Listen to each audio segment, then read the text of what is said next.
Okay, welcome to Gate Prime. तो इससे पहले वाले क्लास में हमने सिग्नल का जो एक ऑपरेशन था जिसको कहते हैं हम लोग डिफरेंशिएशन, ठीक है। उसके बाद एक नया टॉपिक है इंटीग्रेशन। ठीक, इंटीग्रेशन के बारे में थोड़ा समझते हैं पहले, उसके बाद उससे रिलेटेड जितने भी कॉन्सेप्ट्स हैं उसको हम लोग क्लियर करेंगे। तो फर्स्ट ऑफ ऑल इंटीग्रेशन क्या होता है, आपने सुना हुआ इंटीग्रेशन वर्ड्स पहले भी। इंटीग्रेशन होता है क्या? इंटीग्रेशन, ठीक। इंटीग्रेशन का मतलब होता है एरिया, सॉरी हाँ एरिया। इंटीग्रेशन का मतलब होता है एरिया। आपको ये चीज आपको ध्यान में रखना है इंटीग्रेशन का मतलब। उसके बाद देखो यहाँ पे एक थ्योरेटिकल ये फॉर्म है, मैथमेटिकल फॉर्म है जिसको आपको ध्यान में रखना है, जो कि आपको लगेगा आगे, ठीक है। तो y of t is equals to minus infinity से t x tau d tau. कहने का मतलब क्या है कि ये जहाँ पे फिर से मैंने एक नया फंक्शन लिया है, इसको कहते हैं हम लोग टाउ। ये टाउ क्या है? टाइम रिलेटेड फंक्शन है। क्या है? टाइम रिलेटेड फंक्शन है। टाइम रिलेटेड फंक्शन इसने यहाँ पे टाउ लिया है। ये टाउ कुछ नहीं है। अगर मान लो आपको कोई इंटीग्रेशन करने दिया गया है, ठीक है, तो रेंज कहां से? माइनस इंफिनिटी से टी तक। तो माइनस इंफिनिटी से टी के बीच में जो जितने भी टाइम्स पाए जाएंगे और उस टाइम में जो वेव फॉर्म होगा, उस वेव फॉर्म का जो वो वेव फॉर्म होगा वो क्या होगा? टाउ होगा। बात कहने का मतलब ये है कि मान लो आपको 0 से लेके 5 तक इंटीग्रेशन करना है, ठीक है। तो 0 से 5 में कितना है? 1 है, 2 है, 3 है, 4 है, ठीक है। तो अगर आपको 0 से लेके 4 तक करना है तो आप वो 4 में 0 से लेकर 4 तक जो वेव फॉर्म है या फिर जो फंक्शन है उसको हम लोग क्या लिखेंगे? एक्स ऑफ टाउ लिखेंगे। यानी एक्स ऑफ टाउ किसके लिए? सिर्फ माइनस इंफिनिटी से 4 के लिए, ठीक। अगर मान लो आपको कोई इंटीग्रेशन करने बोल रहा है, ध्यान से सुनना इस बात को। टाउ का मतलब समझ आ जाएगा, टाइम रिलेटेड फंक्शन है, मतलब जो कोई रेंज दे रखा है वेव फॉर्म का, उसके बीच का जो टाइम है उसको हम लोग टाउ कहेंगे। सिंपल समझने के लिए। अगर आपको समझ नहीं आता टाउ क्यों लिया गया है तो आप समझ लो। तो टाउ का मतलब हुआ जो आपको इंटीग्रेशन का लिमिट दे रखा है वेव फॉर्म का या किसी फंक्शन का, माइनस 0 से 1, 0 से 4, 0 से 5, उसके बीच का जो टाइम है ना, मतलब अपर लिमिट और लो लिमिट को छोड़ के, अपर लिमिट लोड दोनों कंसीडर भी कर सकते हो और दोनों की मतलब जीरो जहां शुरू हुआ और जहां पे खत्म हुआ, उस दोनों के वहां से वहां तक का जो टाइम रेंज है उसका हर एक पार्टिकुलर टाइम आपका टाउ कहलाएगा। और उस हर पार्टिकुलर टाइम पे जो फंक्शन हो रहा है, जो फंक्शन है उसको हम लोग क्या कहेंगे? एक्स ऑफ टाउ कहेंगे। एक्स ऑफ टी का मतलब फंक्शन होता है, टाइम का टी का मतलब टाइम, और एक्स ऑफ टी अगर हो गया तो फंक्शन हो गया, ठीक। सिग्नल का डेफिनेशन ही होता है फंक्शन। तो टाउ का मतलब यही हुआ, टाइम रिलेटेड है, इसलिए मैंने यहाँ पे लिखा है एक्स ऑफ टाउ। और अगर एक्स ऑफ टी है, यानी एक्स ऑफ टी रहता तो क्या होता है? इंटीग्रेशन उसी फंक्शन के अकॉर्डिंगली होता है। तो एक्स ऑफ टाउ है तो यहाँ पे क्या होगा? डी टाउ होगा, ठीक। यहाँ पे एक क्वेश्चन दे रखा है, इसको क्या करना है आपको? इस फॉर्मूला से क्या करना है? इसको आपको सॉल्व करना है। मतलब एक वेवफॉर्म है, ठीक है, उस वेवफॉर्म में कुछ एरिया दे रही है, ये इसका आपका वैल्यू होगा 2, ठीक है, 2 दे रखा है। तो इसका जो एम्पलीट्यूड है वो एक स्टेप सिग्नल है, इसका एम्पलीट्यूड 2 दे रखा है और 0 से लेकर 3 के बीच में लाई कर रहा है। आपको इसका इंटीग्रेशन बताना है, ठीक। तो कैसे करोगे? थोड़ा देखो, इस फॉर्मूला का यूज करके हम लोग इसका इंटीग्रेशन फाइंड कर लेंगे। इंटीग्रेशन मतलब सिंपल 0 से 3 के बीच की एरिया बताना है, ठीक, लेकिन इंटीग्रेशन का यूज करके। तो हम लोग कैसे करेंगे वो देखो डिफरेंशिएशन में क्या हो रहा था? एक्स ऑफ टी को अगर इंटीग्रेट कर रहे थे तो डिफरेंशिएशन में क्या हो रहा था? एक्स ऑफ टी को इंटीग्रेट कर रहे थे तो क्या हो जा रहा था? यहाँ पे ध्यान से देखना, अगर एक्स ऑफ टी को इंटीग्रेट कर रहे थे तो उसको हम लोग क्या नोटेशन दे रहे थे? X dash of T. लेकिन यहाँ पे इंटीग्रेशन में यहाँ पे डिफरेंशिएशन हो रहा था, ठीक है, डी बाई डी टी हो रहा था। यहाँ पे इंटीग्रेशन में क्या होगा? इसको हम लोग एक्स ऑफ टी को क्या लिखेंगे? वाई ऑफ टी लिखेंगे, ठीक है। इस बात को ध्यान में रखना है। मतलब एक्स ऑफ टी है, इसको डिफरेंशिएट करेंगे, यानी कि डिफरेंशिएट भी होगा। डिफरेंशिएट करने के बाद हम लोग क्या लिखेंगे? उसको वाई ऑफ टी लिखेंगे। समझने के लिए हर एक पॉइंट को बताया जा रहा है कि आपको समझने में परेशानी ना हो। बहुत लोग घूमने लग जाते हैं कि वाई ऑफ टी कहां से आ गया, वैसा नहीं करना, हम लोग को स्टेप बाय स्टेप समझना है। तो इसको कुछ नहीं करना, आपको इंटीग्रेट करना। मतलब लिमिट क्या है? 0 से लेके 3 तक। लेकिन आपका फॉर्मूला कहां से स्टार्ट होता है? माइनस इंफिनिटी से लेके टी तक, यानी माइनस इंफिनिटी से लेके 3 तक। 4 कंसीडर क्यों नहीं करें? क्योंकि वेव फॉर्म 3 पे आके एंड हो जा रहा है, ठीक। तो हम लोग स्टार्ट करते हैं। आप इसको क्या करोगे? आप इसको पार्ट बाय पार्ट इंटीग्रेशन करके देख सकते हो। पहले आप स्टार्ट करो, सपोज करो आप टी का वैल्यू आप अगर 0 ले रहे हो, ठीक है, तो यह क्या होगा? माइनस इंफिनिटी से लेके 0 तक, ठीक, माइनस इंफिनिटी 0 तक x of tau D of tau, ठीक है। तो माइनस इंफिनिटी 0 तक x of tau D of tau करेंगे तो क्या होगा? वैल्यू कितनी आएगी इसकी? 0। पहला, अगर आप टी का वैल्यू अगर आप 1 ले लेते हो, ठीक, टी का वैल्यू कितना लेते हो? 1। टी का वैल्यू 1 लोगे तो क्या होगा? माइनस इंफिनिटी से लेके 1 तक x of tau D of tau. Value कितनी हो जाएगी इसकी वैल्यू होगी माइनस इंफिनिटी से 1 में, माइनस इंफिनिटी से 1 तक में एरिया कितना है? 1 इंटू टू कितना हो जाएगा इसका वैल्यू 2।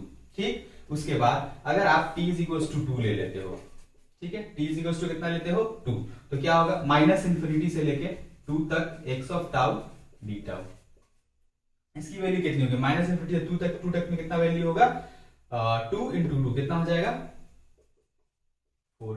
ठीक, 4 हो जाएगा, तो माइनस इंफिनिटी से 2 तक कितनी वैल्यू हो जाएगी 4 हो जाएगा। ठीक, माइनस इंफिनिटी से अब 3 क्योंकि 2 तक ही लेंगे क्योंकि ये जो वेव फॉर्म है वो 0 से स्टार्ट हुआ 2 पे आके एंड हो गया, 2 के बाद तो कोई टाइम नहीं है क्या 3 है, जो कि 3 पे वेव फॉर्म एंड हो रहा है। तो हम लोग क्या करेंगे, ये जितना भी आपने फंक्शन जितना भी आपने कंडीशंस लिया है t = 0, t = 1, t = 2, जो भी इंटीग्रेशन आया है t = 0 पे और t = 1 पे और t = 2 पे, इसको आप ऐड करो, इस पे कितना 0, इस पे कितना 2 और इस पे कितना 4, आपका वैल्यू कितना आएगा 6 है इस पूरे इंटीग्रेशन का वैल्यू। इस सिग्नल का इंटीग्रेशन किया हमने by using this formula. Direct भी करके देख लो, 3 × 2 कितना होता है 6, इसका एरिया कितना हो जाएगा 6 हो जाएगा। ठीक है, ये चीज समझ में आया, ये हुआ theoretical way of proceeding in questions of signal with the help of integration. ठीक, अब हमको क्या करना है, आपको ग्राफिकल भी देखना है क्योंकि आपको सिग्नल में ऑलमोस्ट सारे चीज ग्राफिकल पे बात होती है, मतलब ग्राफिकल वेवफॉर्म दिया होता है, मैंने वेवफॉर्म दिया होता है, आपको उसका डिफरेंशिएशन इंटीग्रेशन पता करना होता है। मैंने आपको कल बताया था ग्राफिकल वे ऑफ डिफरेंशिएशन, आज मैं क्या बताऊंगा आपको ग्राफिकल वे ऑफ इंटीग्रेशन कैसे होता है उसको देखते हैं थोड़ा। उसके लिए कुछ रूल्स है। ग्राफिकल इंटीग्रेशन सिर्फ डिफरेंशिएशन में स्टेप और रैंप के लिए था, यहां भी स्टेप रिलेटेड सिग्नल के लिए क्या है ग्राफिकल इंटीग्रेशन पॉसिबल है स्टेप रिलेटेड सिग्नल के लिए, रैंप के लिए नहीं है। वहां पे क्या था रैंप के लिए था, ये differentiation is applicable for both step and ramp, but here graphical integration is only for step related signal. तो स्टेप रिलेटेड सिग्नल में कुछ रूल्स होता है, अगर स्टेप सिग्नल है आप उसको अगर इंटीग्रेट करते हो तो क्या हो जाएगा, यहाँ पे इंटीग्रेशन का साइन है, इंटीग्रेट करते हो तो हो जाएगा रैंप। क्या हो जाएगा, यानी कि अगर स्टेप है, यानी कि अगर ये स्टेप है, ठीक है, तो अगर इसको आप इंटीग्रेट करोगे तो ये हो जाएगा आपका रैंप, इस तरह का। ठीक, ये हुआ फर्स्ट रूल। सेकंड क्या है, अगर कोई भी आपका वेवफॉर्म का पार्ट, मतलब जो गिवन सिग्नल है उस सिग्नल का वेवफॉर्म का पार्ट अगर आपको एक्स एक्सिस के ऊपर लाई कर रहा है, ठीक है, तो आफ्टर इंटीग्रेशन क्या हो जाएगा, वो उसी पॉइंट पे, मतलब उसी रेंज के बीच में क्या हो जाएगा, वो पैरेलल टू एक्स एक्सिस हो जाएगा। सेकंड रूल क्या है, मैंने आपको डिफरेंशिएशन में अच्छे से बताया था, एक्स एक्सिस पे अगर कोई पैरेलल होगा तो वो क्या हो जाएगा एक्स एक्सिस पे आ जाता है। डिफरेंशिएशन का उल्टा इंटीग्रेशन होता है, मतलब वहां पे क्या था, रैंप को डिफरेंशिएट करो तो स्टेप आ रहा था, और वहां पे अगर कोई एक्सिस पैरेलल था एक्स एक्सिस के, अगर कोई भी वेवफॉर्म का पार्ट एक्स एक्सिस के पैरेलल था तो आफ्टर डिफरेंशिएशन वो एक्स एक्सिस के ऊपर ओवरलैप कर जा रहा था। यहाँ पे क्या होगा, अगर कोई एक्स एक्सिस के ऊपर होगा तो क्या हो जाएगा, पैरेलल टू एक्स एक्सिस हो जाएगा। इस बात को ध्यान रखना, यही दो रूल है। उसके बाद उसके हिसाब से आप सारे क्वेश्चन, जितने भी वेवफॉर्म के क्वेश्चंस हो गए इंटीग्रेशन के, वो आप आराम से सॉल्व कर सकते हो। अब देखो ये क्वेश्चन है, इस क्वेश्चन को भी आप ग्राफिकल मेथड से सॉल्व कर सकते हो। क्यों, क्योंकि ये भी क्या है, स्टेप रिलेटेड सिग्नल है। कैसे, यहाँ पे एक स्टेप फंक्शन दे रखा है, तो आप इसको अगर सॉल्व करना चाहो तो आप आराम से इसको सॉल्व कर सकते हो। कैसे करोगे, ध्यान देना जरा, 0 से ये वेवफॉर्म स्टार्ट हो रहा है और 3 पे एंड कर रहा है, ठीक 3 पे एंड कर जा रहा है, तो ये क्या होगा, अगर ये स्टेप है तो क्या हो जाएगा, इसका इंटीग्रेशन क्या हो जाएगा, रैंप हो जाएगा। इंटीग्रेशन क्या हो जाएगी इसकी, रैंप, यहां से यहां तक जाएगा, कहां पे 3 पे जाके ये स्टॉप हो जाएगा, और 3 के बाद ये सिग्नल क्या होगा, कंटिन्यू करने लगेगा। कंटिन्यू क्यों करेगा, 3 के बाद ये सिग्नल किस फॉर्म, एक्स एक्सिस पे ओवरलैप है ना, एक्स एक्सिस पे ओवरलैप है, तो ओवरलैप है तो यहाँ पे क्या जाएगा, ये एक्स एक्सिस के बाद अगर यहाँ से ओवरलैप है 3 के बाद क्या हो जाएगा, पैरेलल हो जाएगा, parallel to X axis second rule के हिसाब से। अगर 3 के बाद ये एक्स एक्सिस पे ओवरलैप है, ऑन एक्स एक्सिस पे है, तो 3 के बाद आफ्टर इंटीग्रेशन ये क्या हो जाएगा, पैरेलल टू एक्स एक्सिस हो जाएगा। ठीक है, ये होगी। अब बताओ ये वैल्यू यहाँ पे क्या होगा, किस वैल्यू पे जाके स्टॉप होगा, 3 पे तो एक्स एक्सिस पे, टी पे, और इस पे कितना वैल्यू होना चाहिए, कैसे पता करेंगे, अब इसका एरिया निकाल लो, कितना होगा 3 × 2 6, ये वैल्यू क्या हो जाएगी यहाँ पे 6 डायरेक्ट। ये इसका वेवफॉर्म इंटीग्रेशन हुआ, ये इसका थ्योरेटिकल इंटीग्रेशन हुआ, दोनों का वैल्यू कितना आएगा 6 ही आएगा, बट दोनों का अप्रोच अलग अलग है। इसके लिए आप इस फॉर्मूला का इस्तेमाल करते हो, उसके लिए थोड़ा सा कॉन्सेप्ट लगाते हो, स्टेप का रैंप ऑन एक्सिस पे होगा तो पैरेलल टू एक्स एक्सिस हो जाएगा, ये बात ध्यान में रखनी है। उसके बाद इससे इस कॉन्सेप्ट से रिलेटेड हम लोग 2 क्वेश्चन कर लेते हैं, जहां पे आपको ये जितने भी ऊपर मैंने जो बात बोला आपको ये समझ में आ जाएगा। देखो एक क्वेश्चन दिया हुआ x ऑफ t यहाँ पे x ऑफ टी नहीं, यहाँ पे क्या हो जाएगा y ऑफ टी हो जाएगा after integration with respect to t। तो यहाँ पे देखो x ऑफ टी है और यहाँ पे एक वेवफॉर्म दे रखा है, ठीक। तो आप देखो आपको क्या करना है, इसको इंटीग्रेट करना है। ये क्या है, ग्राफिकल इंटीग्रेशन है। और ये वेवफॉर्म देखने के बाद आपको लगेगा कि वेवफॉर्म स्टेप रिलेटेड वेवफॉर्म भी है, तो आप क्या करोगे, यहाँ पे ग्राफिकल इंटीग्रेशन पॉसिबल है, आप कर सकते हो। यानी कि ये दोनों रूल लगा के आप इसको इंटीग्रेट कर सकते हो। तो कर लेते हैं ना, क्या दिक्कत है। तो देखो ठीक है, इंटीग्रेट कर देते हैं। पहले हमने एक वेवफॉर्म बना लिया है, पहले आप मैंने एक एक्सप्लेन में बना लिया है, उसके बाद मैं इसको इंटीग्रेट करके आपको बताता हूं। तो 4 से स्टार्ट हो रहा है, 4 पे क्या है, 4 से स्टार्ट हो रहा है और 4 पे क्या है, स्टेप सिग्नल, ठीक। स्टेप है तो क्या होगा, रैंप होगा। क्या होगा, रैंप होगा। आफ्टर इंटीग्रेशन 4 से क्या होगा, एक रैंप स्टार्ट होगा। डन है बात, 4 से रैंप स्टार्ट होगा, लेकिन वो जाके रुकेगा कहां पे, एक्स वाई एक्सिस पे, यानी जो y ऑफ t है इस पे रुकेगा कहां। तो उसके लिए क्या करना पड़ेगा, आपको पहले इसके एरिया निकाल लेना है। एरिया कितना होगा, 5 × 4 20, ठीक। यानी कि ये जो चीज है 4 से स्टार्ट होगी और 20 पे जाके रुक जाएगी, that is the value of 20, ठीक। 20 पे आके रुक जाएगी। अब उसके बाद 20 के बाद क्या होगा, 20 के बाद ये फिर कहां जाएगी, उसके बाद ये 0 पे आ गया, 0 पे आ गया और 20 इसका एम्पलीट्यूड हो गया। अब 0 पे देखो, 0 पे क्या है, एक फिर से क्या है, ये स्टेप सिग्नल है जो कि एक्स एक्सिस के नीचे है, यानी कि टी के नीचे है, यानी कि जो रैंप होगा वो डाउनवर्ड होगा, क्योंकि ये चीज किधर है, नेगेटिव साइड में, ये चीज नेगेटिव साइड में है, ठीक। तो इसको आप क्या करो, पहले इसका एरिया निकाल लो, 6 × 24 माइनस ऑफ 24 निकल गया, माइनस ऑफ 24, तो माइनस 24 आ गया। अब उसके बाद हमें क्या करना है, अब इस चीज को मुझे स्टॉप करना, मतलब इस चीज को फिर यहाँ पे क्या करना है, ड्रॉ करना है। तो ड्रॉ करने के लिए क्या करेंगे, आपने पहले क्या किया, सबसे पहले आपने इसका एरिया निकाला, जो 5 × 4 20 और उसके 4 से स्टार्ट किया, 20 पे जाके उसको टर्मिनेट कर दिया, ठीक। अब इस दोनों का एरिया निकालो, कितना होगा, 6 × 4 24 हो गया।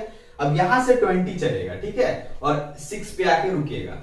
6 से यहां पे वैल्यू कितनी है, 6, ठीक है, 6 मतलब 20, यानी इस पॉइंट से स्टार्ट होगा, 20 से स्टार्ट होगा और जाए कहां, रुकना है इसको 24 के ऊपर, यानी कि यहां से यहां तक अगर वैल्यू कवर करेगा, यहां से यहां तक अगर ये सिग्नल चलेगा, ये वेवफॉर्म चलेगा, तो कितना कवर करेगा, यहां पे, यहां से यहां चला तो 20, तो यहां से यहां चला तो कितना, 20, ठीक, 20 होगा। उसके बाद आपको कितना चलना है, 24 चलना है, यानी 24 मतलब 4 पॉइंट और नीचे जाएगा, मतलब ये जो है -4 पे क्या हो गया, रुक जाएगा, -4 पे आके रुकेगा। उसके बाद ये सिग्नल इस तरफ प्रोसीड होगा या नहीं होगा, इस चीज को ध्यान में देना, या फिर यहां से ये कौन से कंटिन्यूअस सिग्नल बनेगा। इसके लिए क्या करना होता है कि दोनों वेवफॉर्म का एरिया आपने जो निकाला उसको माइनस कर लो, 20 माइनस 20 ऑफ 4, 20 माइनस 24 करोगे कितना होगा, आपको आ जाएगा ये 4 माइनस ऑफ 4, ठीक। यानी कि -4 पे सिग्नल क्या हो जाएगा,